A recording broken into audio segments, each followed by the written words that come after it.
Identitas sejati anak-anak kerajaan sorga. Jangan mau diperbudak oleh dunia ini.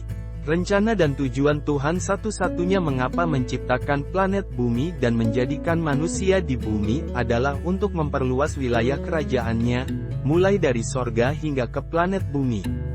Untuk mewujudkan tujuan ini Tuhan menetapkan program kerja, yaitu 1. Mengangkat dan menetapkan manusia sebagai satu-satunya makhluk ciptaan yang terdiri atas roh, jiwa, dan tubuh. 2. Menjadikan manusia menurut gambar dan rupanya, serta memberi kuasa kepada mereka untuk menguasai, mengelola, mengembangkan dan memelihara bumi beserta dengan segala isinya. 3. Menjadikan Taman Eden beserta dengan semua isinya sebagai habitat hidup, serta wilayah kerja pertama mereka. Dan menetapkan hukum yang berisi syarat dan ketentuan.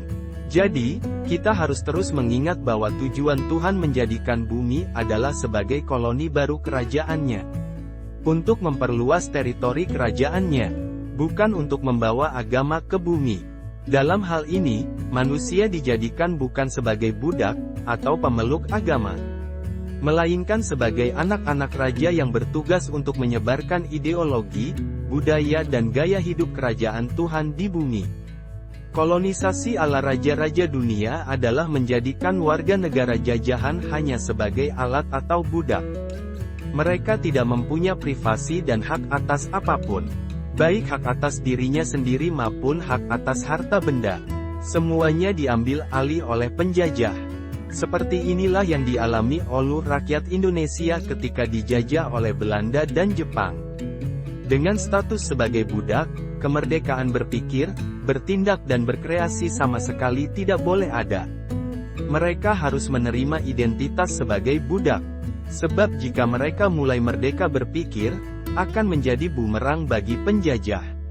Secara sistematis mereka harus ditekan agar tetap bodoh sebodoh-bodohnya, hingga mindsetnya benar-benar menjadi mindset budak.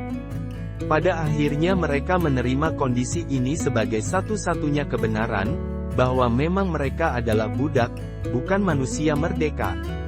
Mentalitas budak inilah yang kemudian diwariskan secara turun-temurun kepada anak cucunya melalui kode genetik, dari generasi ke generasi. Jika sewaktu-waktu seseorang membawa kabar baik, yaitu Injil Kerajaan, datang menyampaikan bahwa mereka adalah manusia merdeka, mereka bukan saja tidak percaya, namun justru menolak berita itu dengan keras.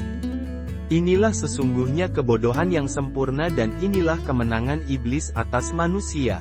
Agar manusia merasa nyaman menjadi manusia yang baik-baik saja, dalam perbudakan. Sebaliknya, di dalam teritori kerajaan Tuhan, setiap warga kerajaan diberi hak menjadi anak-anak raja. Bahkan setiap warganya didorong sedemikian rupa agar mindsetnya terus-menerus diperbaharui dari hari ke hari sampai terbentuk mindset kerajaan. Untuk memastikan terbentuknya mindset anak-anak raja bagi setiap warga kerajaannya, Bapa mengutus Roh Kudus sebagai penolong, pengajar, pendamping, konselor dan juga sebagai pelatih. Hasil akhirnya adalah, menjadi serupa dengan Yesus Kristus. Semuanya dalam rangka upaya mensukseskan rencana dan tujuan kekal Tuhan, yaitu memperluas dan menegakkan kerajaannya.